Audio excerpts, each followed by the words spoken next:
அது கண்டிப்பா ஏற்றுக்கொள்ள முடியாது. பிரதானத்துவம் இந்த கூட்டத்தில் கூட்டப்பட்டது. ஏன் இவ்வளவு பெரிய ஒரு கன்ஃபியூஷன்? நான் ரொம்ப சிம்பிளான ஒரு கொஸ்டின். அவருக்கு வேற எந்த விதமான ரைட்ஸும் கிடையாது. நேர்பட பேசு நிகழ்ச்சிக்கு உங்கள் அனைவரையும் அன்போடு வரவேற்கின்றேன். இன்றைய நிகழ்ச்சியில் நாம் விவாதிக்க இருக்கக்கூடிய தலைப்பு என்பது பாமகவிலிருந்து அன்புமணியை நீக்கியிருக்கிறார் ராமதாஸ் அவர்கள். இது ஒரு செய்தி. அடுத்து டெல்லிக்கு அழைக்கப்பட்டிருக்கிறார் நயினார் நாகேந்திரன். விரைவில் அமித்ஷாவை சந்தித்து ஆலோசனை நடத்தலாம் என்கிற தகவலும் நமக்கு கிடைச்சிருக்கு. அதையடுத்து அமித்ஷாவை பன்னீர்செல்வம் தினகரன் சந்திப்பார்கள் அப்படின்னு செய்திகள் கசிந்து கொண்டிருக்கின்றன. இந்த நிகழ்வுகளை எல்லாம் மையப்படுத்தி தான் நம்ம தலைப்பை கட்டமைச்சிருக்கிறோம். அதிமுக கூட்டணியில என்ன நடக்கிறது, மோடி ஷா பழனிசாமி அவங்களோட திட்டங்கள் என்ன, இது குறித்து தான் நம்ம விவாதிக்க இருக்கிறோம். நான் கருத்துரையாளர்களை உங்களுக்கு அறிமுகம் செய்து விடுகிறேன். பத்திரிகையாளர் திரு ஐயநாதன் அவர்கள். வணக்கம் ஐயநாதன். அரசியல் விமர்சகர் பொன் வில்சன் அவர்கள். வணக்கம். வலதுசாரி ஆதரவாளர் நவநீதன் அவர்கள். வணக்கம் திரு நவநீதன். பத்திரிகையாளர் பிரியன் அவர்களும் இணைந்திருக்கிறார். வணக்கம் திரு பிரியன். ஐயநாதன், உங்களிடமிருந்தே தொடங்குறேன். அதிமுக கூட்டணியில் உண்மையில என்ன நடந்துட்டு இருக்கு, அது ஒரு கேள்வி. அடுத்து செங்கோட்டையன் சந்திப்புக்கு பிறகு அடுத்து தினகரன் ஓபிஎஸ் எல்லாம் கூட போய் சந்திக்கலான்ற தகவல்லாம் இருக்கு. மோடி அமித்ஷா அவங்களோட திட்டம் தான் என்ன, பழனிசாமி என்ன திட்டம் தான் போடுறாரு? கூட்டணி ஆட்சின்றத அமித்ஷா தொடர்ந்து வலியுறுத்துற ஒரு நேரத்திலையும் கூட்டணி ஆட்சி கிடையாது அப்படின்றதுல வலிமையா வலியுறுத்துறாரு எடப்பாடி பழனிசாமி. இது கூட்டணி ஆட்சி அமைவதற்கு முன்னாடியே கூட்டணி குழப்பம் அப்படி கிடையாது. கூட்டணி ஆட்சி அமையறதுக்கு முன்னாடியே சீட் ஷேரிங் தான் அது குறி வைக்குது. யாரு? பாஜக. ஆமா, பாஜக சீட் ஷேரிங்கை குறி வைக்குது. அதான் அவர் திருநெல்வேலியில் நடந்த அவங்களுடைய வாக்குச்சாவடி முகவர்கள் மாநாட்டில் அவர் பேசுனது என்னன்னா, நீங்கள் 21 நாங்கள் 18. இதையே தான் அதுக்கு முன்னாடி அண்ணாமலையும் சொல்லிட்டு இருந்தது. அதாவது ஆல்மோஸ்ட் நம்ம 2 பேரும் சமபலம் வாய்ந்தவர்கள், அதனால நம்மளுக்கு ஒரு கூட்டணி ஆட்சி. அதாவது நம்ம 2 பேரும் சமபலத்தில் வந்துட்டு இடங்களை பிரிச்சுக்கணும். இதுல ஒரு சந்தேகம் திரு ஐயநாதன். இப்ப சமபலம்னா ஒரு கூட்டணி கட்சி பிரதான கட்சிகிட்ட பேசி தீர்த்துப்பாங்க. ஆனா கட்சியில ஒரு ஒழுங்கு நடவடிக்கை எடுத்திருக்கிறாங்க, செங்கோட்டையனை சந்திக்கிறாங்க, கூட்டணியில இருந்து வெளில போயாச்சு அப்படின்னு சொல்ற ஓபிஎஸ் அந்த டெவலப்மெண்ட் வர்றதுக்கு முன்னாடி நடந்த விடயத்தை பேசாம அந்த டெவலப்மெண்ட்டை பேசக்கூடாது. ஓகே. ஏன்னா அவர் அஷூரன்ஸ் என்ன கொடுத்தாருன்னா, எடப்பாடி பழனிசாமி வச்சுக்கிட்டு அஇஅதிமுகவுடைய உட்கட்சி பிரச்சனைகள்ல நாங்கள் தலையிட மாட்டோம் அப்படின்னு சொன்னார். ஆனா அடுத்தடுத்து நீங்க பாத்தீங்க அப்படின்னா, அந்த கூட்டணி தொடர்பா 2 பேரும் ஒரு ஒருமித்த முடிவெடுத்து மக்களிடம் இதுவரை சொல்லவே இல்லை. நீங்க கூட்டணி ஆட்சின்னா அவர் மறுக்கிறார். அது எப்படி மறுத்தாருன்னா, கடைசியா எடப்பாடி பழனிசாமி இவர் திருநெல்வேலியில் எப்படி சொன்ன உடனே மறுநாளே அதிகமான இடங்களில் போட்டியிட்டு அறுதி பெரும்பான்மையுடன் ஆட்சி அமைப்போனாரு. அதான் முக்கியமான செய்தி. அப்ப அதுக்கப்புறம் வந்துட்டு ஒரு டெவலப்மெண்ட் ஏற்பட்டதா சில ஊடகங்கள்ல வந்த செய்தி என்னன்னா, தமிழ்நாட்டில் இருக்கக்கூடிய அந்த திருத்தலங்கள் இருக்கக்கூடிய அந்த தொகுதிகளை எல்லாம் ஒரு 16 தொகுதியை பேரை குறிப்பிட்டு அதை எங்களுக்கு கொடுத்துருங்க, இப்பவே அது ஃபர்ஸ்ட் அக்ரிமெண்டா கொடுங்க, நாங்க அதுக்கு ஏற்ற மாதிரி அந்த வேலையெல்லாம் அவங்களுக்கு நிறைய வேலையெல்லாம் இருக்குல்ல, வேலையெல்லாம் செஞ்சுக்கிறோம் அப்படின்ற மாதிரி அவங்க சொன்னதுக்கு எடப்பாடி என்ன மறுத்திருக்காரு, இதெல்லாம் நாங்க ஜெயிச்ச தொகுதி, ஒட்டுமொத்தமா தொகுதி பங்கீரை பத்தி பேசும்போது பேசிக்கிறான்ட்டு அவர் நிராகரிக்கிறார். இதுக்கு அப்புறம் தான் இங்க இருக்கக்கூடிய முக்கியஸ்தர்களை எல்லாம் கூப்பிட்டு, பாஜகவுடைய முக்கியமான தலைவர்களை எல்லாம் கூப்பிட்டு டெல்லியில அமித்ஷா ஒரு சந்திப்பு நிகழ்த்தியதாகவும் அதுலதான் அண்ணாமலை போகல அப்படின்ற ஒன்று செய்தி. ஆனா அந்த மாநாட்டில் என்ன, அந்த சந்திப்புல என்ன நடந்ததுன்றதை யாருமே வெளியில சொல்லல. ஆனா ஒரு செய்தி வெளியில கசிஞ்சது. அது என்னன்னா, கூட்டணியை பத்தி பேசவேனா, கட்சியினுடைய பலத்தையும் கட்சியினுடைய ப்ராஸ்பெக்டையும் அதிகப்படுத்துறது, வெற்றி வாய்ப்பை அதிகப்படுத்துறது தொடர்பா நீங்க அந்த ஆங்கிள் உழைங்க அப்படின்னு சொல்லிட்டு, இதெல்லாம் முடிஞ்சதுக்கு பிற்பாடு தான் நம்ம செங்கோட்டையன் என்ன சொல்றாரு அப்படின்னா, மனம் திறந்து பேச போகிறேன் அப்படின்னாரு. நான் அப்பவே சொன்னேன், இது பாஜக பின்னாடி இருந்து சொல்கிறது. ஏனென்றால் 6 மாதத்துக்கு முன்னாடி நீங்க இதே கருத்தை வந்துட்டு திரு எடப்பாடி அவர்களை பழனிசாமி அவர்களை சந்தித்து நேரடியாக வலியுறுத்தி அவர் கேட்காத பட்சத்தில், ஏற்காத பட்சத்தில், காதிலேயே போட்டுக்கொள்ளாத பட்சத்தில் அடுத்த சில நாட்களில் நீங்க அதுக்கப்புறம் பொதுக்கூடலாம் நடந்துச்சு, அப்பவும் கலப்பிருக்கலாம், கலப்பல, அதுக்கப்புறமா அது வெளியில பேசியிருக்கலாம், பேசிக்கல, இப்போ வந்துட்டு பேசுறீங்க அப்படின்னா இது அவங்களுடைய செயல் தான். தலையிட மாட்டேன்னு சொன்னோம்ல, அதெல்லாம் ஒரு பக்கம் இருக்கட்டும், நீ உள்ளே இருந்தே பண்ணு புரட்சிய அப்படின்னு சொல்லிட்டு இவர் இது பண்ணிட்டு அதுலதான் இவர் சொல்றாரு. சொல்லிட்டு அவர் என்ன அவங்களுடைய நோக்கம் அப்படின்னம்னா, எங்களுக்கு உரிய இடம் கிடைக்கல அப்படின்னம்னா உன்ன நாங்க உன் கட்சியிலேயே பலவீனப்படுத்துவோம் அப்படின்றத வெளிப்படையாகவே சொல்றாங்க. அதெல்லாம் சொல்ல மாட்டாங்க, செயல் தானே, செயல் நம்ம செயல் மூலமா வெளிப்படையா சொல்ல. ஆமா ஆமா ஆமா வெளிப்படுத்துறாங்க. அதுதான் இப்போ போயிட்டு இருக்கக்கூடிய அந்த டசல். அதுவும் இப்போ ஐயநாதன், இந்த இடத்துல இப்ப அமித்ஷா மோடி அவர்கள்லாம் இந்தியாவில் பெரிய வல்லமை படைத்தவர்களாக இருக்கிறாங்க. பல ஸ்டேட்டில் நம்ம பார்க்குறோம். இந்த ஷீட் ஷேரிங்கை இப்படி செங்கோட்டையன் அவர்களை வச்சோ அல்லது ஓபிஎஸ் டிடிவி வச்சு தான் செய்யணுமா? நேரடியாக பேசி அவங்களால வழிக்கு கொண்டு வர முடியும்? நேரடியாக பேசி வழிக்கு கொண்டு வர முயன்ற 2 ப்ரீவியஸ் அக்கேஷன்ஸ் ஃபெயிலியர் ஆயிடுச்சு. 1, அப்பவே இவங்க 60 சீட்டு கேட்டாங்க 2021. ஆமாம், 20 தான் நாங்கள் பார்த்துக்கிறோம் அப்படின்ட்டார். எடப்பாடி பழனிசாமி அவர்கள் ஒரு விதத்தில் உறுதியாக இருக்கிறத நான் பலமுறை சொல்லியிருக்கிறேன். கட்சியை விட்டு தர மாட்டார். ஏன்னா அவருடைய அதிகார பலம் அங்கே தான் இருக்குது. நீங்கள் கபலீகர அரசியலை பண்ணுறதுக்கு நான் வழிவிட மாட்டேன், நான் நிறைய இடத்துல நிற்பேன் அப்படின்றது அதுதான் காரணம். இப்போ இதெல்லாம் எப்படி பார்ப்பாரு பாருங்க? யாரு செங்கோட்டையன் அவர்களை பார்க்கறது, அடுத்து ஓபிஎஸ் டிடிவியை பார்க்கறதா? செங்கோட்டையன் எல்லாமே டூல்ஸ் தான். பிளேயர்ஸ் இங்கே வந்துட்டு பார்த்தீங்கன்னா த கிளாஷ் ஆஃப் த டைட்டன்ஸ் இதை புரிஞ்சுக்கங்க நல்லா. அமித்ஷாவுக்கும் எடப்பாடிக்கும் இடையிலான நேரடியான அதிகார மோதல் இங்கே நடக்குது. நீங்கள் அவ்வளோ சாதாரணமாக அதை தட்டி கழிச்சுட்டு நீங்கள் போக முடியாது. நான் கட்சியை விட்டு தர மாட்டேன். அடுத்தபடியாக நாடாளுமன்ற தொகுதிகள் அறிவிப்பு கேட்ட போது இங்கே தான் பல முறை ரவீந்திரன் துரைசாமி சொல்லியிருக்காரு, தர முடியாதுன்னு சொன்னதுனால தான் தனித்துவ அணி அவங்க போனாங்க அப்படின்ட்டு போனாங்க. எல்லாம் பண்ணிட்டு இப்போ அவங்க வந்துட்டு ஒரு நிரூபணத்தோட வந்திருக்கிறாங்க. அவங்க சார்பாக பேசக்கூடியவங்க எல்லாம் சொல்றது என்னன்னா, இன்னைக்கு பாஜக தனது பலத்தை நிரூபித்த ஒரு கட்சியாக தமிழ்நாட்டில் இருக்கிறது.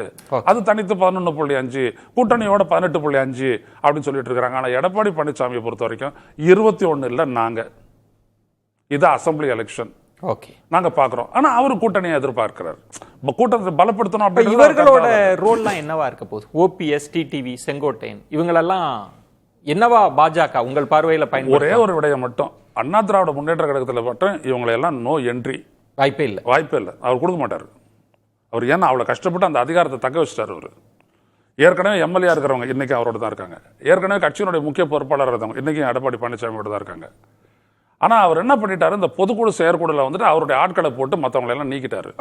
திரும்ப பலம் வந்துட்டு சதுரி கிடக்குது. இல்ல திரு செங்கோட்டையன் கட்சி பொறுப்பிலிருந்து நீக்கப்பட்ட பிறகு அவரை பார்த்த தன்மை என்பது வேறு. அவர் டெல்லிக்கு போயிட்டு ரொம்ப கான்பிடென்ட்டா அமித்ஷாவை அவங்க போட்டோலாம் ரிலீஸ் பண்ணல. ஆனா இவர் சொல்றார், நாங்க அமித்ஷாவை நான் சந்திச்சேன், நிதியமைச்சரை சந்திச்சேன், கட்சியை ஒன்றிணைக்கணும்னு சொன்னேன், எனக்கு அப்பாயின்மெண்ட் கொடுத்தாங்கன்னு சொல்றாருல்ல. இதெல்லாம் என்னவா இருக்கும்? அதுக்கெல்லாம் ஒண்ணு நடக்காது. அடுத்த கட்டம் ஒரு கட்டத்தை செஞ்சாங்க, ஒரு கட்டத்தை சொன்னாங்க, ஒரு பிளான அவர் வந்துட்டு செஞ்சாரு. அடுத்த கட்டத்தை வந்துட்டு அவங்க கிட்ட ஆலோசனை கேட்டுட்டு தான் செய்யணும். அங்கிருந்து தான் வரணும். அங்கிருந்து தான் வரணும். இதெல்லாம் பட்டவர்த்தனமான ஒரு விடயம். இதுதான் வந்துட்டு இந்த கூட்டணி இருக்க போதா, நொறுங்க போதா, நெருங்க போதா தேர்தல அப்படின்றத நிர்ணயிக்கூடியதா. பிரியன், உங்கள்ட்ட பல விவாதங்கள்ல சஸ்பென்ஸ் எல்லாம் இருக்கும், நிறைய சுவாரஸ்யங்கள் இருக்கு இந்த தேர்தல்ல. கூட்டணி குறிப்பா அதிமுக பாஜக கூட்டணி, இந்த நிகழ்வுகள்லாம் எப்படி புரிஞ்சுக்கிறது? மோடி ஷா அவங்க என்னதான் கணக்கு வச்சிருக்கிறாங்க, பழனிசாமி அவர்களினுடைய கணக்கு, அவர் நேற்று கூட சொல்றாரு என்ன பிளவு இதுதானேங்க ஒன்றுபட்ட அதிமுகன்னு சொல்றப்ப இவரோட எதிர்பார்ப்பு கணக்கு என்னவா இருக்கு பிரியன்? இல்லை, அதாவது ஒரு தேர்தலுக்கு 10 மாதம் முன்னாடியே ஒரு கூட்டணி அமைஞ்சா அது என்னென்ன விதமான சிக்கல்களை சந்திக்குன்றதுக்கு பாஜக அதிமுக கூட்டணி உதாரணம். ஒன்று, தேசிய அளவில் அதிகாரத்தில் இருக்கிற ஒரு கட்சி, இது மாநிலத்தில் அதிகாரத்தில் இருந்த கட்சி. இங்கே மாநிலத்தில் அதிகாரத்தில் இருந்த அந்த ரீஜனல் பார்ட்டி அதோடைய பொதுச் செயலாளர் ஒரு ஒற்றை தலைவராக அதில் எமர்ஜ் ஆகி ஸ்ட்ராங்காக உட்காந்துருக்கார். கட்சி நிர்வாகிகள்லாம் அவர்கிட்ட இருக்காங்க. பட் தொடர்ந்து தேர்தல்களில் மட்டும் தோல்வி அடைஞ்சிட்ருக்கார். கட்சி பலவீனமாக இருக்குது அப்படின்ற ஒரு விஷயம் அங்கே இருக்குது. ஸோ அந்த மாதிரி சூழலில் பாஜக யாருமே கூட்டணிக்கு வரமாட்டேன்றாங்க. அவங்களுக்குள்ளேயே 2 பேருக்குள்ளேயே கூட்டணி ஆட்சியா, என்டிஏ ஆட்சியா, யார் முதல்வர், பிரச்சனைகள்லாம் ஓடிட்டுருக்கு. இன்னும் இது எப்போ கேட்டாலுமே இன்னும் 8 மாதம் இருக்குது, 8 மாதத்துக்குள்ளே பல மாற்றங்கள் வரும், திமுகலேருந்து 4 பேர் வருவாங்க, அங்கேருந்து இங்கே 5 பேர் வருவாங்கன்னு இதெல்லாம் சொல்லிட்டு இருக்காங்க.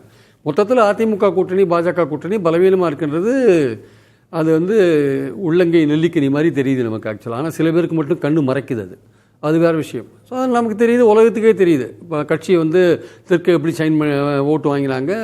24 வச்சு சொல்கிறீங்க, 21லேயும் அப்படி தான். 21 தெற்கில் என்ன வாங்கினாங்க, 58 இடத்துல 17 இடத்துல வாங்கினாங்க. என்ன வாங்கினாங்க? அதனால் ஒன்றும் பெரிய விஷயம்லாம் நடக்கலை. ஸோ பாயிண்ட் என்னென்னா அதனால் பாஜகவுடைய பார்வை எப்படி இருக்குன்னா, இந்த கூட்டணி இப்படியே வீக்காகவே போனாலும் பரவாயில்லன்னு ஒரு எண்ணம் உங்களுக்கு இருந்தது.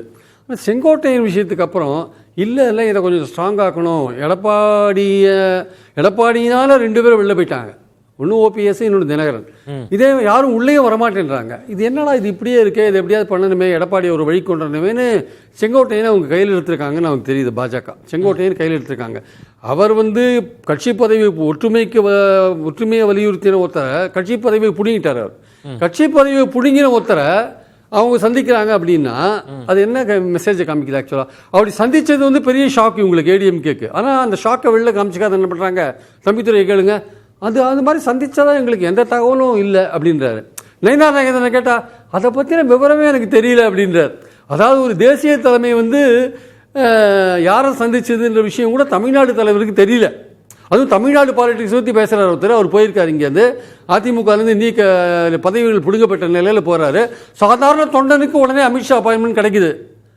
மயிலாப்பூர்லேருந்து டெலிஃபோன் போனவுடனே அப்பாயின்மெண்ட் கொடுத்துட்றாங்க. உடனே அவருக்கு அமித்ஷா கொடுத்துட்றாரு அப்பாயின்மெண்ட். எஸ் வாங்கிக்கோங்க அப்படின்ட்டு அவர் நிர்மலா சீதாராமனை சந்திக்கிறார். அதை பார்த்துட்டு ஷாக்கான எடப்பாடி அவர்கள் என்ன பண்ணுறதுன்னு தெரியாமல் முழிக்கிறார். என்னடா நம்ம ஒற்றுமையை பற்றி பேசினேன், அடுத்த நாளே பதவியை பிடிக்கணும், இன்னைக்கு நம்மளுடைய சம்மதம் இல்லாமல் நமக்கு தெரியாமல் போய் அமித்ஷா பார்த்து வந்திருக்காரு, நம்மளால் 2 நாள் ஆச்சு 3 நாள் ஆச்சு அவர் கட்சியை விட்டு நீக்க முடியலையே நம்மளால.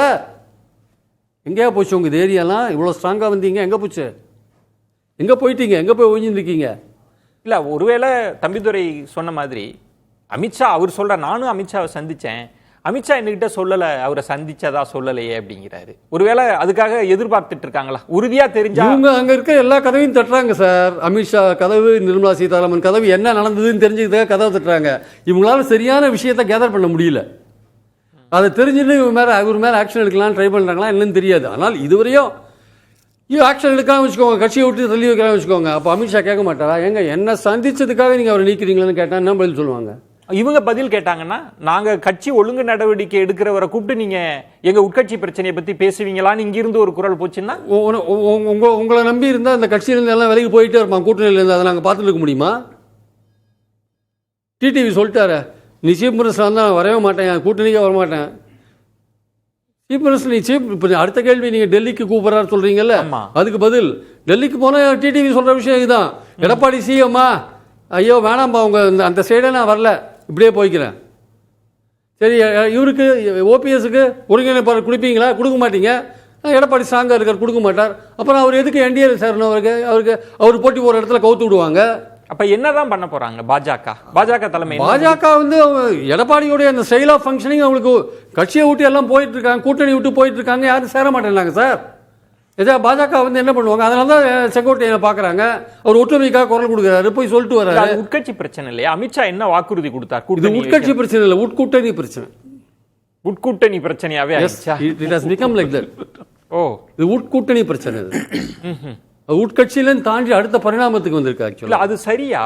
மோடியோ அமித்ஷா அவர்களோ நிதியமைச்சர் அவர்களோ நீங்க ஒரு ஒழுங்கு நடவடிக்கை எடுத்து கூட்டணி தர்மம்லாம் சொல்லுவாங்கல்ல. இப்ப ஒரு விளக்கப்பட்டிருந்தா கூட்டணிக்குள்ள இருந்து சேர்க்கணும்னா இல்லைங்க கூட்டணி தர்மம், நாங்க அப்படிலாம் சேர்த்துக்க முடியாதுலாம் சொல்லுவாங்கல்ல. இது பாஜக செஞ்சது கூட்டணி தர்மமா? ஒருவேளை சந்திச்சிருந்தா?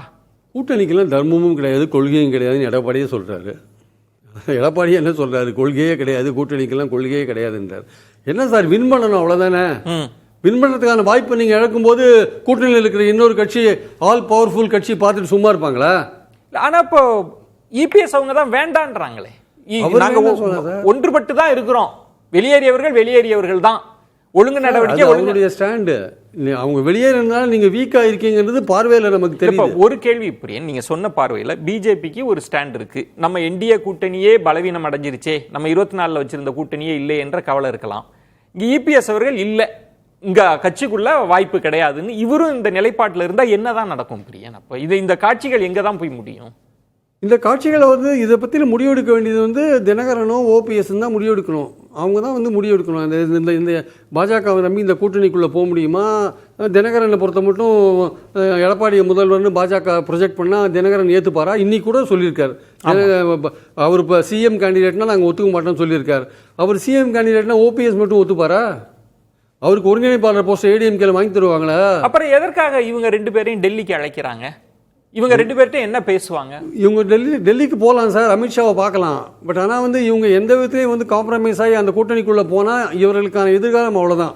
போக மாட்டாங்க, வாய்ப்பு, அதுக்கான வாய்ப்பு இல்லை. நீங்கள் எடப்பாடியை சிஎம் சொன்னால் நிச்சயமாக தினகரன் போக மாட்டார். ஓகே. அதனால தான் தினகரன் பல தடவை என்ன சொன்னாரு, எடப்பாடி சிஎம் சொல்ல, அமித்ஷா சொன்னார் அங்க தெரியும், எடப்பாடி சிஎம் சொல்லவே இல்லை. அதை திருப்பி அவர் ஏன் சொல்லியிருந்தாரு? அது சிஎம் கேண்டிடேட் பாஜக என்ன டிசைட் பண்றாங்கன்னு தெரியாது. ஐயநாதன், இப்ப பிரியன் சொன்னதுல இருந்து ஒரே ஒரு சந்தேகம், இவங்க என்டிஏன்னு சொல்லி தான் 18% சொல்றாங்க. அந்த 18%க்குன்னு அந்த என்டிஏக்குள்ள தானே டிடிவி இருக்கிறாங்க, ஓபிஎஸ் இருக்கிறாங்க, இருந்தது அன்புமணியை நீக்கிறாங்கன்னா இப்ப என்டிஏவை தக்க வைக்க என்ன செய்ய போறாங்க? அதுல ஒரு சிக்கல் வந்துருச்சு. அதை எப்படி இபிஎஸ் கன்வின்ஸ் பண்ண முடியும்? இது எப்படிதான் இல்ல கன்வின்ஸ் பண்ற இடத்துல யாரையும் கன்வின்ஸ் பண்ற இடத்துல எடப்பாடி பழனிசாமி இல்ல. அப்ப என்டிஏ அவங்க தான் யோசிக்கணும். அண்ணா திராவிட முன்னேற்ற கழகத்துக்கு ஜெயிக்கிறதுக்கு பாஜக தேவை இல்லை தமிழ்நாட்டை பொறுத்த அளவில். அப்படி எடுக்க ஆனா ஆமா, பாஜக இது ஒரு பிரஷர்ல சேர்க்கப்பட்ட கூட்டணி தான். பாஜக தனித்து ஒரு இடமும் தமிழ்நாட்டில் ஜெயிக்க முடியாத ஒரு கட்சி. அது எப்படி கூட்டணியை தீர்மானிக்கும்? பேசலாம். இது அதிமுக கட்சிக்காரனுக்கு இந்த கேள்வி எழுமா எழாதா? வில்சன், இந்த காட்சிகளை எல்லாம் வச்சு மோடி ஷா என்ன யோசிக்கிறாங்க, பழனிசாமி அவங்க என்ன எப்படி புரிஞ்சுக்கிறது வில்சன் இதை? இல்ல, ஒரு கூட்டணி இப்போ எல்லாமே அதிமுக கூட்டணி தான் பேசு பொருளா இருக்குது. அப்போ அதிமுக கூட்டணியில் எல்லாம் நடக்கிறது. அப்போ அதிமுக கூட்டணி ஒரு முக்கியத்துவம் வாய்ந்த கூட்டணியாக பார்க்கப்படுகிறது. அப்படின்றது அதிமுக பிஜேபி மட்டும் கூட்டணியில் இருக்குது. இப்போ நீங்கள் சொன்ன மாதிரி பார்த்தீங்கன்னா டிடிவி தினகரன் முதலமைச்சர் வேட்பாளர் வேண்டான்னு ஒரு 5 மாதம் கழித்து சொல்கிறார். ஏன்னா ஏப்ரல் 11ஆம் ஓப்பனாக அறிவிச்சிட்டாரு. அதில் நம்ம இலக்கியத்தோட வார்த்தைகளில் விளையாட வேண்டிய அவசியம் கிடையாது. அமித்ஷாவுடைய காணொலி தெளிவாக இருக்குது. அதில் என்ன சொல்லியிருக்காருன்னா 2 விஷயம் சொல்கிறாரு. முதல் விஷயம் அவர் எடுப்பிலே சொன்ன விஷயம், அதிமுகவின் உள்கட்சி விவகாரத்தில் நானோ எங்கள் கட்சியோ தலையிட மாட்டோம். உள்கட்சி பிரச்சனை முதல் அடி அது யாருன்னா அந்த கூட்டணியில் மறைப்பொருளாக நீங்கள் சொல்கிறவங்களுக்கு. அடுத்த விஷயம் என்டிஏக்கு ஆல் இண்டியா லெவலில் மோடிஜி தலைவர், தமிழ்நாட்டில் அதிமுகவின் பொதுச் செயலாளர் எடப்பாடி பழனிசாமி தான் தலைவர். 2வது. 3வது விஷயம் சொன்னது கூட்டணி ஆட்சியில் நாங்கள் பங்கு வகிப்போம். அதில் தெளிவாக ஒரு வார்த்தையை சொல்கிறாரு, மறுபடியும் நீங்கள் போட்டு பார்த்தா தெரியும். அதிமுக தலைவர் எடப்பாடி பழனிசாமி தலைமையில் கூட்டணி ஆட்சி. அதை நீங்க போட்டு பார்த்தீங்கன்னா தெரியும். தெளிவா சொல்றாரு. ஆனா பத்திரிகையில மட்டும் மாத்தி சொல்லிட்டாங்க. இல்ல, எல்லாத்தையும் அதான் போட்டுருது. ஊடகத்துல இப்ப காணொலி போடுறது. ஐயநாதன், காணொலியை நம்ம மறுக்கல. 3 பத்திரிகைகளுக்கு பேட்டியில அதிமுக ஒருவர் இல்ல நீங்க சொல்றது அப்புறம் அதை நான் சொல்றேன். அதுக்கு நான் விளக்கம் சொல்றேன். அது சொல்லல பத்திரிகையில, நான் அதுக்கும் விளக்கம் சொல்றேன்.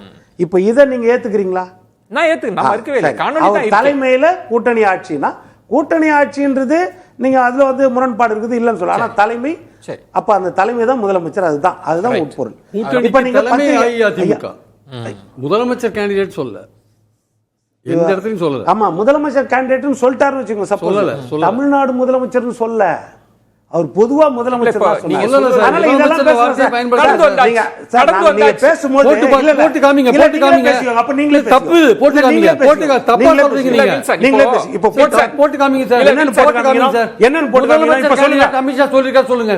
இப்ப நான் என்ன பேசுறேன் போடுங்க சார்.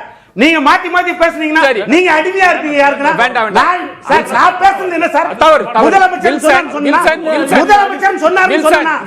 நீ மாத்தி பேசுறீங்க. ஒரு சீனியர் ஒரே ஒரு விஷயம் நான் என்ன சொன்னேன்?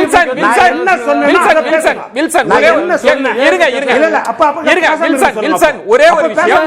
இல்ல வில்சன், நான் அமைதியா இருக்கேன். வில்சன் என்ன அமைதிப்படுத்துங்க. ஒரே ஒரு விஷயம் பொங்கலையா? நீங்க முதலமைச்சர் பிறந்த நிகழ்ச்சியில கலந்துக்கின்னு பட்டிமன்றத்துல கலந்துக்கின்னு உங்களுக்கு பாசம் பொங்கலையா? உங்களுக்கு பாசம் பொங்கலையா? ஸ்டாலின் பிறந்தநாள் நிகழ்ச்சியில கலந்துக்கிட்டு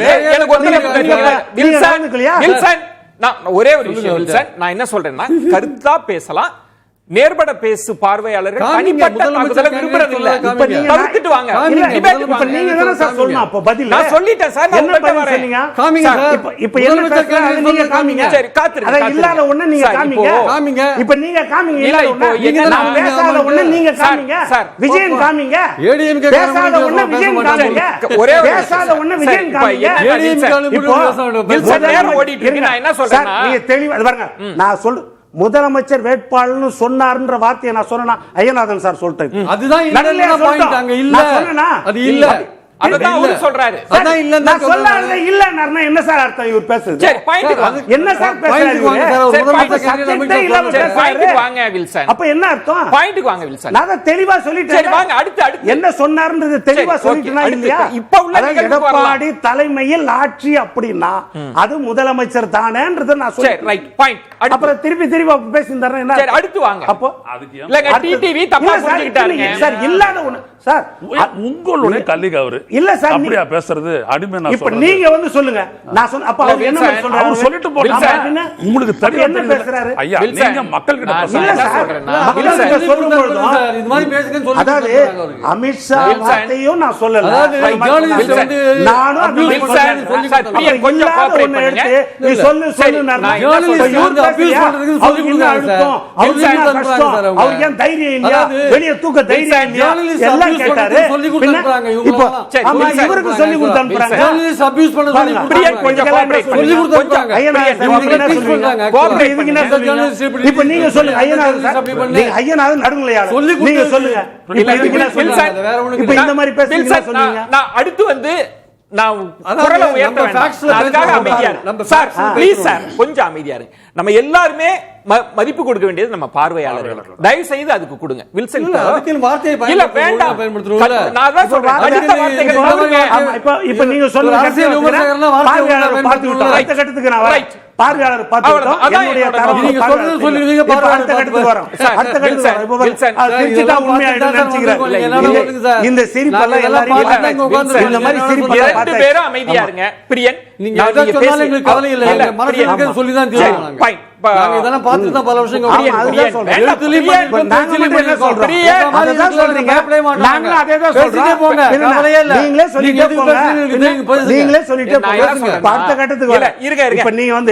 ஒரு விஷயம் சார். ஒரே ஒரு அமைதியா இருங்க சார்.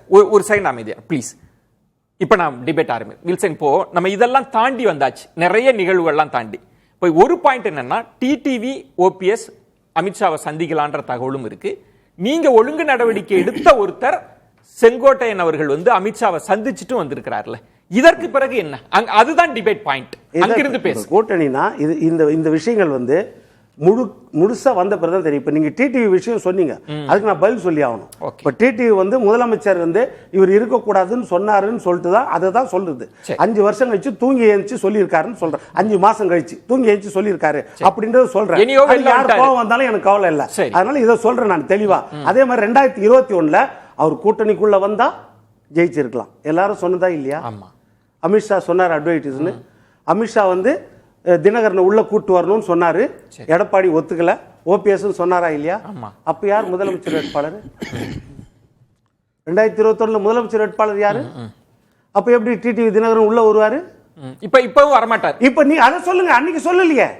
அன்னைக்கு அவர் வரதுக்கு தயாரா தானே இருந்தாரு. முதலமைச்சர் வேட்பாளர் எடப்பாடி பழனிசாமி தான் 2021 அப்போ வரதுக்கு தயாரா தானே இருந்தாரு.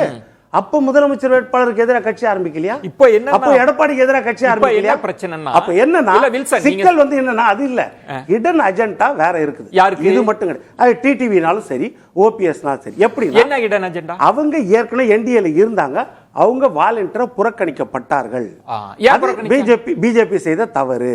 பிஜேபி என்னன்னா அவங்க என்டிஏ கூட்டணியில 2019 அதிமுக இருந்துச்சு, 2021 அதிமுக இருந்துச்சு, எடப்பாடி இருந்தார். 2024 மோடி பிரதமர் ஆகணும்ன்றதுக்காக இவங்க சேரல. எடப்பாடி அங்க இல்ல, அதிமுக இல்ல, அதனால அங்க சேர்ந்தாங்க. ரைட், அங்க விசுவாசமா இருந்தாங்க. ரைட். அப்போ எடப்பாடி கூட கூட்டணி வைக்கும் போதோ, அதிமுக கூட கூட்டணி வைக்கும் போதோ, ரெட்டலை கூட கூட்டணி வைக்கும் போதோ அவங்க இன்டர்னலா கன்சல்ட் பண்ணிருக்கணும். டிடிவி கிட்டயோ இல்லன்னா பாஜக வந்து கன்சல்ட் பண்ணி நாங்க இந்த முடிவு எடுக்க போறோம், உங்களுடைய ஒத்துழைப்பு என்ன, உங்களுடைய நிலைப்பாடு என்ன, நீங்க என்ன முடிவு எடுக்கிறீங்க, அது கேட்டிருக்கணுமா இல்லையா? இப்ப செங்கோட்டையன் விஷயத்துல ஏன் சந்திச்சு அப்பாயின்மெண்ட் எல்லாம் கிடைக்குது, அது எப்படி புரிஞ்சு? இப்ப 2வது விஷயம் சொல்றேன். அதுக்கு வந்து நிறைய உதாரணம் இருக்குது. இப்ப வைகோ கட்சியில பல்லடம் தொகுதியில வேட்பாளர் ஒரு முன்னணி தலைவராக இருந்த திரு முத்துரத்தினம் அவர்களை திமுக சேர்த்துக்கிட்டாங்க. சரி, இப்ப வைகோ என்ன நடவடிக்கை எடுத்தாரு? அதே மல்லை சத்யா பேசினா உடனே நடவடிக்கை. இந்த விஷயத்தை வைகோவே சொன்னாரு. என்ன சொன்னாரு? இதை வந்து மல்லை சத்யா தான் இதை ஏற்பாடு பண்ணியிருந்தாரு. செந்தில் பாலாஜி கார்ல தான் கூட்டு போனாங்க சேர்க்கறதுக்கு, இதையெல்லாம் சொன்னார். ஆனால் அதுக்காக கூட்டணியில வெளியே வந்தார். ப்ராப்ளம் என்னன்னா வில்சன், உங்களோட இன்டர்னல் விஷயத்தை பத்தி ஒருத்தர் வெளியேறாரு, இன்னொரு கட்சியில சேர்றாரு, அதுக்கு ஒன்னும் புதுசு இல்ல தமிழ்நாட்டுக்கு.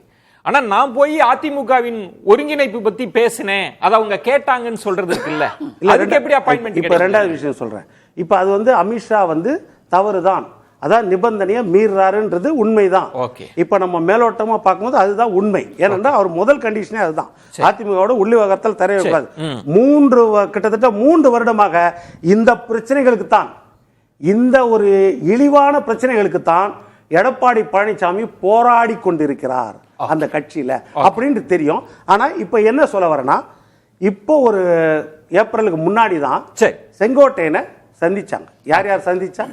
அமித்ஷாவும் சந்திச்சாரு, நிர்மலா சீதாராமன். அப்போ வந்து கூட்டணி கிடையாது. கூட்டணி இல்லாத போது ஒரு கட்சி வந்து இன்னொரு கட்சியை பலவீனப்படுத்த நினைக்கிறது இயற்கை, அது எந்த கட்சியாலும் செய்யும். ஆனால் கூட்டணி உருவான பிறகு அவரை சந்திக்க கூடாதுன்றது யதார்த்தமான உண்மை. ஆனால் இன்னொரு பக்கம் உடைய வாக்குமூலம் வரவில்லை.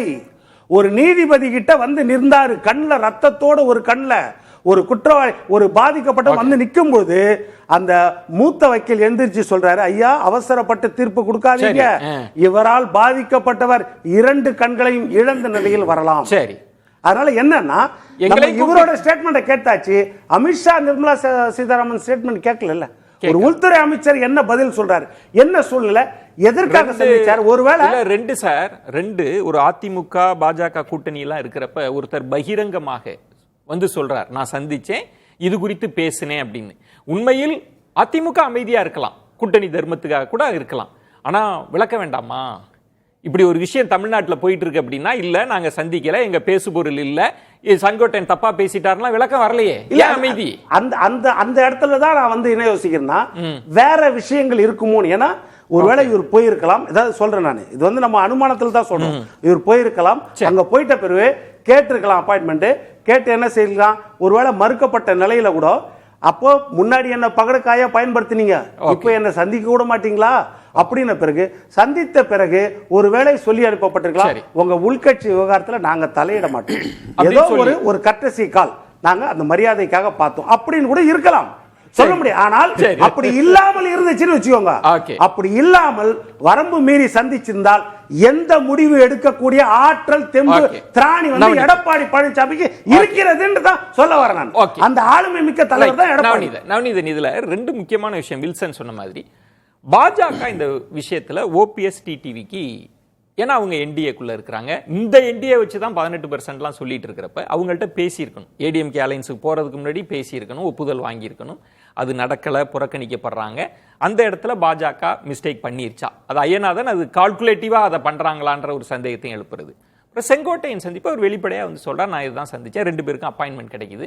அவர் என்ன சொல்றாருன்னா, அதுக்கு முன்னாடி என்ன சந்திச்சாங்க, அவங்க அழைச்சுதான் நாங்க போனோம், நானா போய் பார்க்கல, இன்னும் நிறைய பேர் போய் பார்த்தாங்க, அப்புறம் தான் இந்த அலைன்ஸ் வந்திருக்கு அப்படின்றப்ப ஏதோ ஒரு இடத்தில் டெல்லியில் இருந்து காய்கள் நகர்த்தப்படுதா, கணக்குகள் போடப்படுதா? இல்லை, பொதுவாக சொல்றேன்னு இப்போ தமிழ்நாட்டில் மட்டும்தான் இப்போ குறிப்பாக இந்த அதிமுகவுடைய கூட்டணி தான் பேசுபொருளாக இருக்குது. தமிழ்நாட்டில் நம்ம பேச வேண்டிய விஷயங்களுக்கு இப்போ என்ன வர்த்தனா வந்து இன்னைக்கு இதுதான் ஒரு சென்சேஷன் கொடுக்கக்கூடிய ஒரு கூட்டணியாக இருக்கிறது.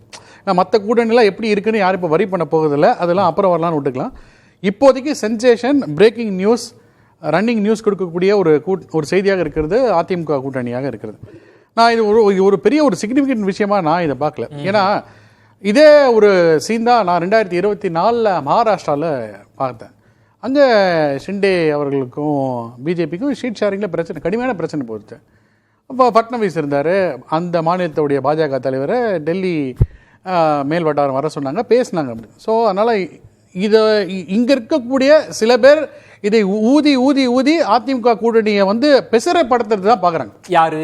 எல்லாருமே பொதுவாக சொல்கிறேன். ஏன்னா யாரை கேட்டு செங்கோட்டையன் போகணும்? இங்கே இருக்க பத்திரிகையாளர் எல்லாருக்கிட்டையும் கேட்டுட்டு செங்கோட்டையன் போகணுமா, இல்லை அவங்கள கேட்டு தான் அமித்ஷா அப்பாயின்மெண்ட் கொடுக்கணுமா?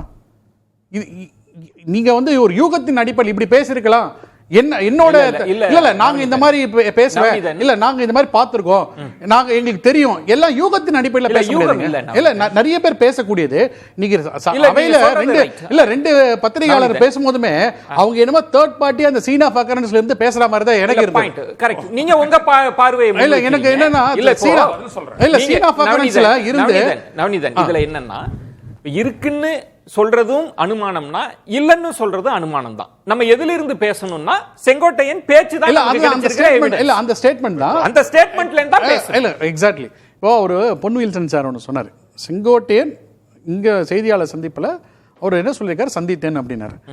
ஒரு விஷயம் இங்க இருக்கக்கூடிய தமிழக பாஜக தலைவருக்கு அவர் சந்தித்தாரா இல்லையான்றது தெரியாது. ஏன்னா ஒரு பிளான்டு மீட்டிங்காக இருந்தால் ஒரு இது கொடுத்துருப்பாங்க, ஸ்கெட்யூல் கொடுத்துருப்பாங்க. நீங்கள் வந்து அவர் அங்கே போகும்போது அடாக்கா கேட்டுருந்து இதெல்லாம் நடக்கக்கூடிய விஷயங்கள். அடாக்கா கேட்கும்போது அவர் சந்தித்தார்னு கூட இல்லைங்க இது உங்களுக்கு கட்சிக்குள்ள இருக்க பிரச்சனை நாங்கள் வரமாட்டோம்னு சொல்லியிருந்தாருன்னா அது நமக்கு தெரியாது. அது வெளில வந்தால் தான் ஸ்டேட்மெண்ட் இல்ல, அது தெரியும். பாஜக தானே விளக்கணும். இல்ல அது எதுக்கு விளக்கணும் தான் நான் கேட்குறேன். இல்ல தேவையில்லை சார். ஏன்னா அவங்க சந்திக்கிறல ஏன் நீங்க எதிர்பார்க்கறீங்க, நீங்க மூக்க நுழைக்கிறீங்க. அவரு போய் சந்தித்து தேசிய ஜனநாயக கூட்டணியோட கன்வீனரா இருக்கக்கூடிய அமித்ஷா பாக்குறாரு சார். இல்ல சார், இன்னொரு விஷயம், ஒரு சிட்டிங் எம்எல்ஏ ஒரு எம்எல்ஏ போய் பார்க்க கூடாதா? இல்ல வந்து நீங்க யாருமே தவறுன்னு சொல்ல சார். இது ஒரு கூட்டணிக்குள் இருக்கிற விவகாரத்துல இப்ப ப்ராப்ளம் என்ன அப்படின்னா ஏடிஎம் வெளியில இருக்கிற யாருக்குமே நீங்க ஆன்சர் சொல்ல வேண்டாம் சார். ஏடிஎம்கேல அவர் மீது ஒழுங்கு நடவடிக்கை எடுத்திருக்காங்க, கட்சி பதவியை பறிச்சிருக்காங்க. வெறுமனே விடுவிக்கப்பட்டுள்ள பறிச்சிருக்காங்கன்னு நீங்க சொல்றீங்க. நான் விடுவிக்கப்பட்டாலும் அறிவிக்கிறேன். அது எதுக்காக சார் விடுவிச்சிருக்காங்க? எதுக்காக சார் அவருடைய உட்கட்சியில அவரு வந்து ஒன்று சேரணும் அப்படின்னு ஏதோ பிரஸ் மீட் பண்ணிருக்காரு. அதுக்காக தானே விடுவிச்சிருக்காங்க. ஆனா கட்சியை விட்டு நீக்கலையே. அப்படியே ஒண்ணு இல்ல கட்சியை விட்டு நீக்கலையே. அது மேட்டர் இல்ல. இல்ல சார் கட்சியை விட்டு நீக்கறதுனால இல்ல அவர் அப்படி நீங்களே எனக்கு பாயிண்ட் சொல்லிருக்கீங்க. நீங்க சொன்ன பாயிண்ட் கரெக்ட். நீங்க உங்க வார்த்தையை நான் எடுத்துக்கிறேன். விடுவிப்புன்னு கூட நம்ம வச்சுக்கலாம். இந்த விடுவிச்ச ஒரு காரணம் இருக்கு, அதுக்காக தான் விடுவிச்சிருக்காங்க. ஆனா அங்க அந்த காரணத்தை கேட்டு எப்படி இன்டர்னலா பேச முடியும்ன்றது தானே ரெண்டு பத்திரிகையாளர்கள் எழுப்புனது. ரெண்டு பத்திரிகையாளர் கேட்கறது இதெல்லாம் பேசியிருப்பாங்கன்ற அனுமானத்தில் இவர் சொல்ற மாதிரி அதே அனுமானத்தில் நம்மளும் சொல்லுவோம். அமித்ஷா இது எங்க கிட்ட சொல்யூஷன் கிடையாது, நீங்க எடப்பாடி பாத்துங்கன்னு சொன்னா முடிஞ்சு போச்சு இல்ல. இப்ப பாயிண்ட் சார் ரைட். சோ நான் என்ன சொல்றேன், ரெண்டு பக்கமும். ஏன்னா உள்துறை அமைச்சரோ இல்ல என்டிஏ கன்வீனரோ அவங்க சொல்லணும், வெயிட் பண்ணி சொல்லணும். இப்போ மரியாதைக்குரிய பாஜக மாநில தலைவர் போயிருக்காரு, அவர் வந்து சொல்லலாம் அந்த வெயிட்டிங் கொடுக்காம சென்சேஷன் கொடுத்து இந்த இத வந்து அப்படியே வந்து என்ன சொல்ல அப்படியே அபாக் பண்றதுக்கு பாக்குறாங்க. இப்ப இன்னொரு புள்ளி, இப்ப செங்கோட்டையின் விஷயத்துல என்ன பதில் வரும்னு பாப்போம்.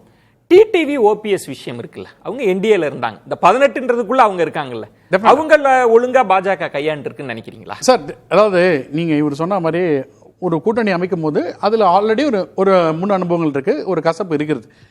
இப்போ தமிழ்நாட்டில் அதிமுகவுக்கு தான் பாஜக வந்து வேலை செய்ய முடியும். ஏன்னா அதுதான் பிரதான எதிர்கட்சி. பாஜக வந்து வலுவூட்ட தான் முடியும். ஏன்னா கள நிலவரத்தில் பாஜக தொண்டர்களும் சேர்ந்து அதிமுக இன்னும் நெக்ஸ்ட் லெவலில் எடுத்துட்டு போக முடியும். ஸோ டெஃபினட்டா அதுதான் இங்க இருக்கக்கூடிய கள நிலவரம் அப்படின்றது. அப்படி இருக்கிறச்சு இவங்களுடைய வாக்கு எண்ணிக்கை, வாக்கு சதவீதம்ன்றது வந்து ரொம்ப ஒரு பேர் மினிமல் தான் இருக்கு. கரெக்டுங்களா? இதை வந்து கடைசி நேரத்தில் கூட இதை நம்ம வந்து பேசிக்கலாம். ஏன்னா மக்களை பொறுத்துக்கு அந்த இடம் தான் தினகரன் என்ன சொல்றாருன்னா, அவர் சொல்ல எங்களை துக்கடா கட்சின்னு நினைச்சிட்டு கட்சின்றது அவர் என்ன சொல்றாரு, அது என்னோட சுயமரியாதை சம்பந்தப்பட்டதுங்க. நாங்க ஒரு நோக்கத்துக்காக அம்மாவின் தொண்டர்கள் இணையணும்லாம் நினைச்சோம். நீங்க சில நிகழ்ச்சிக்கு எங்களுக்கு அழைப்பு விடுக்கல. அவர் அந்த இடத்துல இருந்து தானே அவர் போறாரு. இப்போ நாங்க பார்க்கணும்னு சொல்றோம், 2 நிமிஷம் கூட ஓபிஎஸ் அவர்களை பார்க்கல. இன்னொன்று எனக்கு இங்க இருக்கிற சிக்கல் அந்த இடம் தானே சார். உங்களுக்கு கடைசி நேரத்துல அங்கதானே டேக்கன் ஃபார் கிராண்டட்னு கேட்டாங்க. அரசியல்ல வந்து எடப்பாடியே சொன்னாரு, நிறைய பேரும் சொல்லிருக்காங்க, நிரந்தர எதிரியும் இல்லை, நிரந்தர நண்பரும் இல்லை. அப்படி இருக்கிறச்சே நாளைக்கு இவங்களோட ஒரே ஒரு குறிக்கோள் திமுகவை வீழ்த்த வேண்டும்னா ஒன்னு சேர்ந்து தான் ஆகணும். இதுதான் ஃபைனல் கன்க்ளூஷன். என்ன எங்க அதிமுகவுல ஒன்னு சேரணுமா, கூட்டணிக்குள்ள ஒன்னு சேரணும்? திமுகவில ஆட்சி பொறுப்புல நீக்க வேண்டும்னா திமுகவுக்கு எதிர்க்கிற கட்சிகள் எல்லாம் ஒன்று சேர வேண்டும். ஒரு ஆப்ஷன் தான் இருக்கு இப்போதைக்கு தமிழ்நாடு. பாயிண்ட் என்னன்னா, நீங்க சொன்னது சரியான பாயிண்ட் தான். அப்படிதான் ஒரு விஷயம் சொல்லி சேர்க்கப்பட்டது. இப்ப அப்படி சேர்ந்ததுல மத்தவங்க தேமுதிகவோ பாமகவெல்லாம் வரல. என்டிஏக்குள்ள சேர்ந்து இருந்தவங்க அம்மாவின் தொண்டர்கள்லாம் ஒன்னு சேர்ந்து எங்க பங்காளி சண்டையை பிறகு பாத்துக்கிறோம், திமுக வீழ்த்துறோம்னு சொன்னாங்கல்ல, 2 பேர் வெளியேறிட்டாங்களே சார். அது எப்ப வெளியேறினாங்க? எந்த தேர்தலில் சந்தித்தாங்க?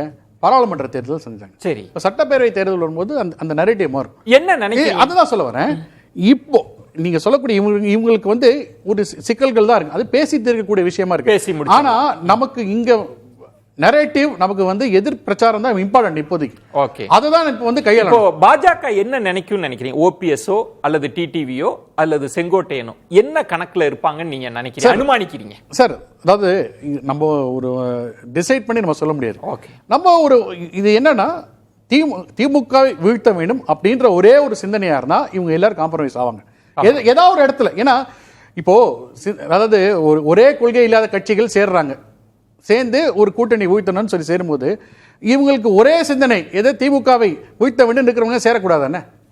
ஒரு கட்சிகள் கொள்கையே இல்லாத கட்சிகள் சேரும்போது டிமாண்ட் என்ன ஆயிடுச்சுன்னா, ஓபிஎஸ் வைக்கிற டிமாண்டு நீங்க அதிமுகவை ஒருங்கிணைக்காமல் நீங்க திமுகவை வீழ்த்தவே முடியாது, இந்த ஃபார்முலாவே ஒர்க் அவுட் ஆகாது. அது ஓபிஎஸோட ஸ்டாண்டா இருக்கு.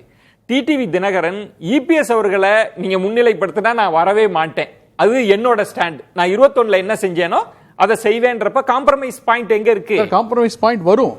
அது அதுக்கு தானே இந்த கூட்டணி அமைக்கிறாங்க. இதுல இன்னும் இதுல இருந்து விடுவிட்டு போன கட்சிகள் இருக்கலாம், இல்ல புதுசா சில கட்சிகள் சேர்றதுக்கு வாய்ப்பு இருக்கு. சோ இப்போ நம்ம வந்து ஒரு ஹாஃப் வேல தான் இருக்கும். இன்னும் இருக்கு ஒரு நவம்பர் கிட்ட வரும்போது தான் நம்ம கல யதார்த்தம் என்னன்றது நமக்கு தெரியும். ஐயநாதன், நவநீதன் சொன்ன பாயிண்ட்ன்றது வந்து இன்னும் 8 மாதம் இருக்கு, எல்லாத்தையும் சார்ட் அவுட் பண்ணுவாங்க, இந்த அலைன்ஸ் இருக்கும், திமுகவுக்கு எதிரான எல்லாரும் திரும்ப ஒரே குடையின் கீழ் வருவாங்க அப்படின்னு சொன்னது. ஆனா இது உள்ளுக்குள்ள இருக்கிறவங்களோட டிமாண்ட்ன்றது வேறையா இருக்குல்ல, அது உட்கட்சி பிரச்சனைக்குள்ள வெடிச்ச மோதலா இருக்குல்ல. அதாவது எல்லாரும் என்ன சொல்றாங்க, எல்லாரும் ஒன்னா சேர்ந்தா திமுக வீழ்த்தலாம் அப்படின்றாங்க. எல்லாரும் ஒன்னா சேரணுன்றத செங்கோட்டை சொல்றாரு, எல்லாரும் ஒன்னா சேரணுன்றத அமித்ஷா ஒப்பீனியன் பண்ணிடுறாரு. அமித்ஷா எவ்வளவு பேட்டி எல்லாம் கொடுக்குறாரு. நான் உன் கட்சியினுடைய உட்கட்சி விவகாரத்தில் தலையிட மாட்டேன், ரைட்டு. ஆனா இந்த கூட்டணி சார்பா இது நிலைக்கணும், இது ஜெயிக்கணும் அப்படின்ற அடிப்படையில் நான் வந்துட்டு எதையும் செய்ய மாட்டேன் அப்படின்னு செய்யக்கூடாதுன்னு ஏதாவது கண்டிஷன் இருக்கா அமித்ஷாவுக்கு? எனக்கு தானே பாப்பாரு அவரு. பட் அது இபிஎஸ் கைதானே சார், ஏங்க அவரு தானே டிசைட். இபிஎஸ் அதிமுகக்குள்ள இருக்கட்டும், அதிமுகக்குள்ள இருந்தவங்க தானங்க இவங்கெல்லாம். இபிஎஸ் எவ்வளவு பாத்தியதை உண்டா அதே இது டிடிவி தினகரனுக்கு இருக்குது, ஓபிஎஸ்க்கு இருக்குது இல்லையா? இருக்கா இல்லையா? ரெண்டாவது அவங்களுடைய ஸ்ட்ரென்த்தை ப்ரூவ் பண்ணாங்கல்ல தேர்தலில், அதெல்லாம் அதிமுகவுடைய ஸ்ட்ரென்த் வச்சு தான் அவங்க ப்ரூவ் பண்ணாங்க. நல்லா கவனிங்க, 22 லட்சம் ஓட்டு வாங்கினதா இருந்தாலும் 21ல வந்துட்டு பல இடங்களில் அஇஅதிமுக தோப்பதற்கு காரணமாக இருந்தாலும் டிடிவி தினகரன் ஒரு பொலிட்டிக்கல் ஃபோர்ஸ். இதெல்லாம் தெரியாத ஒன்று அமித்ஷாவோ பாஜகவோ இல்லை. அதே மாதிரி தென் மாவட்டங்களில் வந்துட்டு இவரும் ஒரு ஸ்ட்ரென்த் அப்படின்றது அவங்களுக்கு தெரியும். இந்தியாக்குள்ள வச்சு பாரு, இவங்கெல்லாம் இல்லாமல் அதிமுகவினுடைய பலம் திமுகவை வீழ்த்துவதற்கு போதுமானது அல்ல அப்படின்றது தான் அமித்ஷாவினுடைய நிலை. அதை வச்சுதான் அவரு செங்கோட்டையனை ஊக்கப்படுத்தி பேச வைக்கிறார். இல்ல, அந்த இடம் தான் நவநீதன் அவர்கள் சொன்னது. அதுல அவரும் மாறுபடல, இந்தியா அலையன்ஸ்ல இருக்க போறாங்க. ஆனா அதிமுகக்குள்ள இவங்க வைக்கிறாங்கல்ல டிமாண்ட், அதெல்லாம் நிறைவேற போறது இல்ல. அதான் அது திடீர் டிமாண்ட். இப்போ பொன்வில்சன் சொன்ன மாதிரிதான், அது என்னைக்கோ சொன்னாங்க கூட்டணி. ஐயநாதன் ஐயா சொல்றாரு உண்மைதான். ஆனா அதுல ஒரு விஷயம் ஐயா, ஓபிஎஸ் வந்து எந்த முதலமைச்சர் அந்த டிமாண்ட் வைக்கல, கரெக்டா? ஆனா அவர் வரவேற்கும் போதோ இல்ல வழி அனுப்பும் போதோ உங்களுக்கு ஒரு பூக்கொத்து கொடுக்கறது மட்டும் எனக்கு வாய்ப்பு கொடுங்க, அது எனக்கு பாக்கியமா கருதுறேன். அது புறக்கணிக்கப்பட்டது. அதான் அது பாஜக தான், பாஜக பிரதமர் தான். ஆமா, அவங்க உள்ள இருந்தா பிரதமர் தானே அவங்க நினைப்பாங்க. அது இல்ல, அது இல்ல, எடப்பாடி அதிமுக தான் முக்கியம் அவங்க நினைக்கிறாங்கன்ற எண்ணம் வருதா இல்லையா? இருங்க, யாரு சொல்லி அவங்க என்டர்டெயின் பண்ணல இவங்க? மோடியும் அமித்ஷாவும் டெல்லி அரசியலை பத்தி எனக்கு நல்லா தெரியும் சார். எனக்கு ஒண்ணு, யாரையும் புறக்கணிக்க மாட்டாங்க சார். இங்க இருக்கிற ஒரு மேஜர் பார்ட்னர் சொன்னாம அவங்க அதை செஞ்சிருக்க. எனக்கு ஒண்ணு, காற்றடிச்சதும் கொடி அசைஞ்சுதான், இல்ல கொடி அசைஞ்சதும் காற்றடிச்சுதான்ற மாதிரி ரெண்டும் தான் சொல்லிதான் இங்க சொல்லிதான். ஆமா ஆமா ஐயா, ஒண்ணு மட்டும் அவங்க ஏன் தனிச்சு முடிவு எடுக்கணும் இவங்களுக்கு எதிராக? அதனால தானே சொல்றாங்க. டிடிவி தினகரன் சொல்றாங்க மோடிக்கு பன்னீர்செல்வத்தை புறக்கணிக்கணும்ன்றதுக்காக ஒரு காரணம் சொல்லுங்க பாப்போம். வில்சன் இபிஎஸ் கை தான் ஓங்கி இருக்கு, அவர் விரும்பல, கூட்டணிக்குள்ள கூட இருக்கிறத விரும்பல. அவர் புறக்கணித்தா அது ஓபிஎஸ் சொல்லி தான் புறக்கணிச்சிருப்பாரு. செங்கோட்டையனை பார்த்தா ஓபிஎஸ் மீறி பார்த்துருக்காரு. ரெண்டுக்கும் முரண்பாடு இருக்குதா இல்லையா? ஓபிஎஸ் கூட்டணியில ஏற்கனவே இருந்தவர் நீங்க சொல்றது சொல்லிதான் அப்படின்னு இபிஎஸ் சொல்லி இங்க ஓபிஎஸ் புறக்கணிக்கிறாங்க. ஆமா. இங்க இபிஎஸ் புறக்கணிச்சிட்டு செங்கோட்டையனை பாக்குறாங்கன்னா முரணா இருக்குதா இல்லையா? இல்ல முரண் இல்லன்றதை நான் நிரூபிக்கிறேன். என்ன முரண்? எந்த காலகட்டத்தில் அது நடந்துச்சு? இந்த 16 சீட்டெல்லாம் கேட்டு எல்லாம் பண்ணி நம்ம எதிர்பார்த்தது கிடைக்காது அப்படின்ற இடத்துல இருந்துதான் இவங்களுக்குள்ள இந்த முரண். இப்ப இடங்கள் எண்ணிக்கை தான். ஆமா ஐயா, மெயினே அதான். அதான் நான் சொன்ன கிளாஷ் ஆஃப் த டைட்டன்ஸ். சொன்னது கரெக்ட். அந்த எண்ணம் இருக்கலாம். பிஜேபி அப்படின்னா கூடுதல் இடம் வாங்கணும், நம்ம அப்போதான் நம்ம முக்கியத்துவம் இருக்கும், நம்மளுடைய லட்சியம், இந்த எண்ணமும் இருக்கலாம். ஆனா அதற்காக இந்த அளவுக்கு விரோதிச்சுக்க அவங்க நினைக்க மாட்டாங்க. இது என்னதான் உண்மையில் பாஜகவோட கணக்கு தான் என்ன? இடத்தை அதிகமா வாங்கணும்னு நினைக்கிறாங்களா? அதை பேசி தீர்த்துக்க முடியாதா? ஏன் ஓபிஎஸ்க்கு அனுமதி கொடுக்கல? ஏன் டிடிவிக்கு முக்கியத்துவம் இல்ல? ஏன் செங்கோட்டையனுக்கு முக்கியத்துவம்னா என்ன நினைக்கிறாங்கன்னு பிடிபட மாட்டேங்குது. இல்லை, ஓபிஎஸ்க்கு முக்கியத்துவம் கொடுக்காத காரணம் இபிஎஸ் தான். இபிஎஸ் சொல்லி தான் பாஜக சிந்திக்கல ஆக்சுவலாக. அப்போ செங்கோட்டையனை நீங்கள் அப்போ செங்கோட்டையன் எப்படி போய் பார்த்தாரு அப்படின்னு இபிஎஸ் மீறி அந்த காலகட்டம் வேறு சார் ஆக்சுவலாக. அதுக்கப்புறம் தான் தினகரன் வெளில போகிறாரு. கூட்டணி பலவீனம் ஆகிட்டு இருக்குல்ல, யாரும் கூட்டணிக்கும் வரமாட்டேன்றாங்க, கூட்டணியும் பலவீனம் ஆகிட்டு இருக்கு. நீங்கள் 18% ஓட்டு வாங்கினீங்க, அந்த ஓட்டில் டிடிவி ஓட்டு இருக்குது, ஓபிஎஸ் ஓட்டுலாம் இருக்குது, அதெல்லாம் போகிறதில்ல, வீக்காகிறது இல்லையா கூட்டணி? அப்போ அவங்க யோசிக்கிறாங்க. அப்போ ஒரு ஒற்றுமை குரல் கொடுக்குற செங்கோட்டையனை கூட்டு பேசுகிறாங்க, ஒற்றுமை குரல் கொடுக்குற செங்கோட்டையனை கூட்டு பேசுகிறாங்க. அதில் என்ன தப்பு இருக்குது? அது கூட்டணியை பலமாக்கணும்னு அவங்க நினைக்கிறாங்க பாஜக. அவங்க 2 விதமாகவும் நினைக்கிறாங்க. பலவீனமாக இருந்தாலும் பரவாயில்ல அப்படின்னு ஒரு கட்டத்தில் நினைச்சாங்க. நமக்கு 29 தானே முக்கியம், 26 முக்கியம் இல்லை அப்படின்ற ஒரு எண்ணம் இருந்தது. ஆனால் இப்போ இந்த மாதிரி அதிமுகவுக்குள்ளேயே எடப்பாடியோட அந்த செயல்பாடுகள்னால கூட்டணியும் பலமாக மாட்டேங்குது, யாரும் கூட்டணியிலும் இருக்க மாட்டேங்கிறாங்க, விட்டு போகிறாங்க. அப்படின்ற போது சவுத் சைட்லேயோ டெல்டாலேயோ இவங்க ஓட்டு வாங்குறதுக்கான வாய்ப்புகள் ரொம்ப குறையுது இல்லை. என்னதான். ரெண்டாவது, எடப்பாடியோட பேச்சுக்கள் எப்படி பேசுறாரு பாருங்க. 10.5 நார்த்தில் ஒரு மாதிரி பேசுறார், சவுத்தில் போய் ஒரு மாதிரி பேசுறார். முடிஞ்சு போன கதைன்றார். அங்க இருக்கிற மக்களுக்கு ஓட்டு வாங்குறதுக்காக. இங்க இருக்கிற மக்கள் ஆதரிக்கிறாங்கல்ல, அவங்க என்ன நினைப்பாங்க? அங்க போய் என்ன சொல்றாரு? முக்குளத்தோர் ஆதரிக்க மாட்டாங்கன்ற ஒரே காரணத்துல என்ன சொல்றாரு? இவர் பேரை முத்துராமலிங்க பேரை வைக்கணும்ன்றாரு, பாரத ரத்னா கொடுக்கணும்ன்றாரு. அங்க இந்த மாசம் 2 மாசம் ரொம்ப டென்ஷனான மாசம் சவுத்துல. அங்க போய் முக்குளத்தோர் ஆதரவு பெறணுன்றதுக்காக ஜாதி ரீதியா இதை எடுக்கிறீங்க கையில. சோ இதெல்லாம் எடுக்கும்போது பார்த்தபோது அவருக்கும் கூட்டணியும் வர மாட்டேங்குது, பலவீனமாவும் இருக்காது. அப்ப இந்த மாதிரி விஷயங்கள்லாம் எடுக்கும்போது யோசிக்கிறாங்க. பலவீனம் அடைஞ்சிட்டே போகுது. அப்ப நம்ம உள்ளுக்கு வரணும், கால் எடுக்கணும்ன்ற மாதிரி ஏதாவது அப்படி இருக்கு? அப்படி எடுக்க முடியுமா? பர்செப்ஷன் தான். 145 தொகுதிகளில் பிரச்சாரம் பண்ணியிருக்காரு.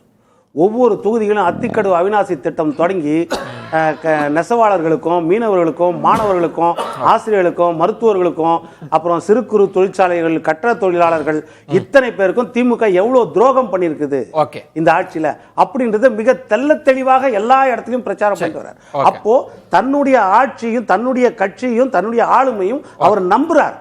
அப்ப அந்த நம்பிக்கை என்னன்னா, கூட்டணி கட்சிகள் ஆடட் அட்வான்டேஜ். இது நடக்க போறது சட்டமன்ற தேர்தல், நாடாளுமன்ற தேர்தல் கிடையாது. சட்டமன்ற தேர்தலுக்கு நாடாளுமன்ற தேர்தலுக்கும் மிகப்பெரிய வித்தியாசம். ஏனென்றால் போன தேர்தல் எடுத்துக்கிட்டீங்கன்னா 10% காங்கிரஸ் வாங்குச்சு, 26%, 27% திமுக வாங்குச்சு. அந்த சதவீதத்தை அவங்களுக்கு சீட்டு கொடுக்க முடியுமா? சட்டமன்ற தேர்தலுக்கு வேற, சட்டமன்ற தேர்தலுடைய கணக்கீடே வேற. ஆனா ஊழியர் கூட்டத்தில் பேசியிருப்பாரு, நம்ம வாங்கியிருக்கோம், அதெல்லாம் பேசுவாங்க. மட்டும் எனக்கு அது புரியல. நீங்க தான் சொல்லணும். ஓபிஎஸ் அவர்களுக்கு உங்களை சந்திக்கிறது பாக்கியன்றவருக்கு டைம் கிடைக்கல, செங்கோட்டையனுக்கு டைம் கிடைக்குது. இதுக்கு தான் இன்டர்பிரேஷன் மாறி மாறி. நீங்க எப்படி புரிஞ்சுக்கிறீங்க? பாஜகவோட கணக்கு என்னன்றது அதுதான் புள்ளி. இல்ல, ஓபிஎஸ் ஏன் மறுக்கப்பட்டது அப்படின்னா அதான் அந்த 2 பாயிண்ட் தான். ஓபிஎஸ் புரோட்டோகால் பிரகாரம் வழி அனுப்புதல் அந்த மாதிரி இருக்கு. இதுக்கு முன்னாடி பல தடவை போய் அவர் சந்திச்சிருக்காரு. தனிப்பட்ட முறையில் பிரதமருக்கே அவருக்கு அதாவது முதல்வருக்கு ஈக்குவலண்டா அவரை சந்திக்க இப்போ சமீபத்தில் கூட தமிழ்நாட்டுடைய இதை பற்றி பேசிட்டு வந்தேன்னு கூட அவர் போய் சொல்லிட்டு வந்தார பார்த்தோம். ஸோ பிரதமர் அவர் நேரம் ஒதுக்கினது பார்த்தோம். ஸோ எல்லா வாட்டியும் எல்லாருக்கும் நேரம் ஒதுக்கணுமா அப்படின்னு கேட்டேன்.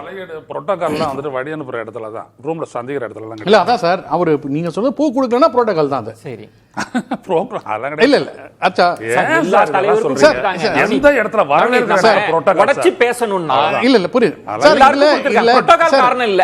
இல்ல டிஃபெண்ட் பண்றதுக்கு ஒண்ணும் இல்ல சார், ரொம்ப சிம்பிள். ஓகே. அந்த இடத்துல வந்து அந்த சாய்ஸ் வந்து ஒரு லிஸ்ட் கொடுக்குறாங்க, அதை பாக்குறாங்க, எடுக்கிறாங்க.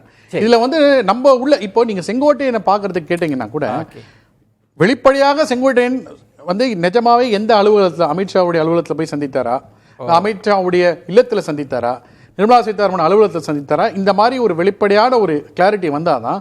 ஏன்னா ஒரு ஆபீஸ்க்குள்ள நீங்க ஒரு போறதுக்கு Clarity எல்லாம் அவங்க தானே சார் கொடுக்கணும். இல்ல சார் சார் ஒரு இருங்க இங்கே X தளத்துல ஒண்ணே போடுறீங்கல்ல, NDA கவர்மெண்ட் தான் சார் அடுத்தது நான் என்ன சொல்றேன், அவரு செங்கோ இல்லங்க இதுல ஒரு X தளம் இல்ல, போடுறீங்க. இல்ல, நான் சொல்றேன், செங்கோட்டை இல்ல நிறைவு சுற்று ஐயனாதான் அப்படியே சம்மப் பண்ணலாம். ஏடிஎம்கே என்டிஏ எப்படி நீங்க யூகிக்கிறீங்க? இப்போ ஏடிஎம்கே என்டிஏ பற்றி வந்துட்டு இது வந்துட்டு ரொம்ப தொடரும் சார். இது வந்துட்டு ஏதோ ஒரு கட்சிக்குள்ளே ஏற்படக்கூடிய ஒரு பிரச்சனை இல்லை. இது வந்துட்டு அதிமுக தலைமைக்கும் பாஜகவினுடைய ஸ்ட்ராட்டஜிஸ்ட் அமித்ஷாவுக்கும் இடையிலான ஒரு பனிப்போரினுடைய வெளிப்பாடு இப்படி எதிரொலிக்குது. ஒண்ணு. சரி, இன்றைய முக்கிய ஒரு நிகழ்வை பத்தி நான் சொல்லிடணும்னு விருப்பப்படுறேன். சுருக்கமாகவே திரு ராமதாசா திரு அன்புமணியா அப்படின்றது ரெண்டா பிளவுபடுது. இதுல வந்துட்டு அந்த வன்னிய பெருமக்கள் யார் பக்கம் நிக்க போறாங்க அப்படின்றது தமிழ்நாட்டு அரசியல்ல ஒரு முக்கியத்துவம் வாய்ந்த நிகழ்வா இருக்கும். அதைத்தான் நம்ம பொறுத்திருந்து பார்க்கணும். இப்போ என்னன்னா அமித்ஷாவோ இல்லை நரேந்திர மோடியோ இல்லை ஜேபி நட்டாவோ கூட்டணி வைக்கும் போதே ஒரு முடிவு எடுத்திருப்பாங்க, இந்த பிரதான அதிமுக கட்சி தான் நம்மளுக்கு கூட்டணி. அப்போ ஏற்கனவே இருக்கிற டிடிவியோ ஓபிஎஸ்ஓ பெரிய அளவில் நம்மகிட்ட இருப்பாங்கன்னு நம்பகத்தன்மை கிடையாது. எப்படி யோசிச்சாங்கன்னா 2024 அவர்களை எங்களது தான் கட்சின்னு சொல்லும்போது ஒரு 5 தொகுதி 10 தொகுதி நிற்க சொல்லும்போது முடியாது நான் ஒன்று மட்டும் நிற்கிறேன் அப்படின்னு அவங்க சொல்லும் போதே 0.9% ஓட்டுன்னு போதே அவங்களுக்கு அந்த தயக்கம் வந்துருச்சு. அப்படின்றது நல்ல முடிவு. இப்போ பேச்சுவார்த்தை இப்போ வந்து விளையாடுறது எதுக்காகனா ஐயநாதன் ஐயா சொன்ன மாதிரி சீட்டு பேரத்துக்காக இருக்காங்க, அவங்களை இணைக்கணும்ன்ற எண்ணத்துக்காக பெரிய அளவுல இருக்காது அப்படின்னு தான் இப்ப அன்புமணி ஐயா விசனத்தை சொல்றேன். நீர் அடித்து நீர் விலகாது அப்படின்னு நான் நம்புறேன். இந்த பிரச்சனை நீர்த்து போகும் நான் நினைக்கிறேன். அதிமுக இதுக்கு முன்னாடி ஜானகி அம்மா ஜெயலலிதா அம்மா இருக்கும்போது இது கூட ஒரு கடுமையான ஒரு இக்கட்டை கடந்து வந்திருக்காங்க. அதுக்கப்புறம் ஒரு டெசிஷன் எடுத்தாங்க. அதுக்கப்புறம் 2015 வந்து அம்மையாரோட மறைவுக்கு பிறகு அந்த இது வந்து அபகரிக்கப்படும், அதாவது திமுகவில் அபகரிக்கப்படும் ஒரு எதிர்பார்ப்பு இருக்கும்போது ஆட்சியை முடிச்சாங்க. ஸோ இதெல்லாம் வந்து ஒரு டெம்பரரி சொல்யூஷன் தான். இப்ப இருக்கக்கூடிய பல பேச்சாளர்கள் பல வந்து இந்த கூட்டணியை வந்து நீர்த்து போக வேண்டும் என்று பேசுறாங்களே தோத்து வந்து இதை 2 முறை இந்த கட்சி கடந்து வந்திருக்குது. அதனால இது கடந்து போகும். நீரடிச்சு நீர் விலகாது. இன்னொன்னு நீங்க நீர்த்து போக செய்கிற முயற்சி இன்னும் முடிக்கிறீங்க. பாப்போம். ஒரு தலையீடு தான் கபலீகரம் அப்படின்றது வந்துட்டு பாஜக கூறியது. அது வேற யாரும் ரைட்ஸ் கிளைம் பண்ண முடியாது. திமுக கூட்டணியில இருந்தது பாஜக, அப்ப கபலீகரம் பண்ணாங்களா தெரியல, முடியல. அதிமுக அதிருப்தியாளர்கள் இருக்காங்கல்ல, அதாவது ஓபிஎஸ் போன்றவர்கள், தினகரன் போன்றவர்கள் விலகி நிற்கிறாங்க இல்லையா, இவர்களுக்கெல்லாம் வந்து அதிமுக பாஜக கூட்டணி மட்டுமே ஒரு சான்ஸ் கிடையாது. அவங்களுக்கு விஜய் என்கிற ஒரு ஆப்ஷன் ஓப்பனாக தான் இருக்கு. அந்த ஆப்ஷனை அவங்க வந்து எக்ஸ்ப்ளாய்ட் பண்ணுவாங்க. அதனால போய் எடப்பாடி முதலமைச்சரானா தினகரன் பாலிடிக்ஸ் என்ன சார் ஆகுது, எடப்பாடி முதலமைச்சரானா ஓபிஎஸ் பாலிடிக்ஸ் என்ன ஆகுது, இவர் பலம் பெற்றா அவங்க பாலிடிக்ஸ் அவுட் ஆயிடும், அவங்க பலம் பெற்றா இவருடைய தலைமைக்கு இது ஆபத்து வரும். பூனை எலியும் ஒரே கூண்டில் இருக்க முடியாது சார். அதனால விஜய் ஒரு ஆப்ஷன் இருக்கு, அதை மனசுல வச்சுக்கலாம். பொறுத்திருந்து பார்க்கலாம். விருந்தினர்களுக்கு என்னுடைய நெஞ்சம் நிறைந்த நன்றிகளை தெரிவித்துக் கொள்கிறேன். மற்றொரு தலைப்புல சந்திக்கிறேன். நன்றி, வணக்கம். அது கண்டிப்பா ஏற்றுக்கொள்ள முடியாது. பிரதான கூட்டத்தில் கூட்டப்பட்டது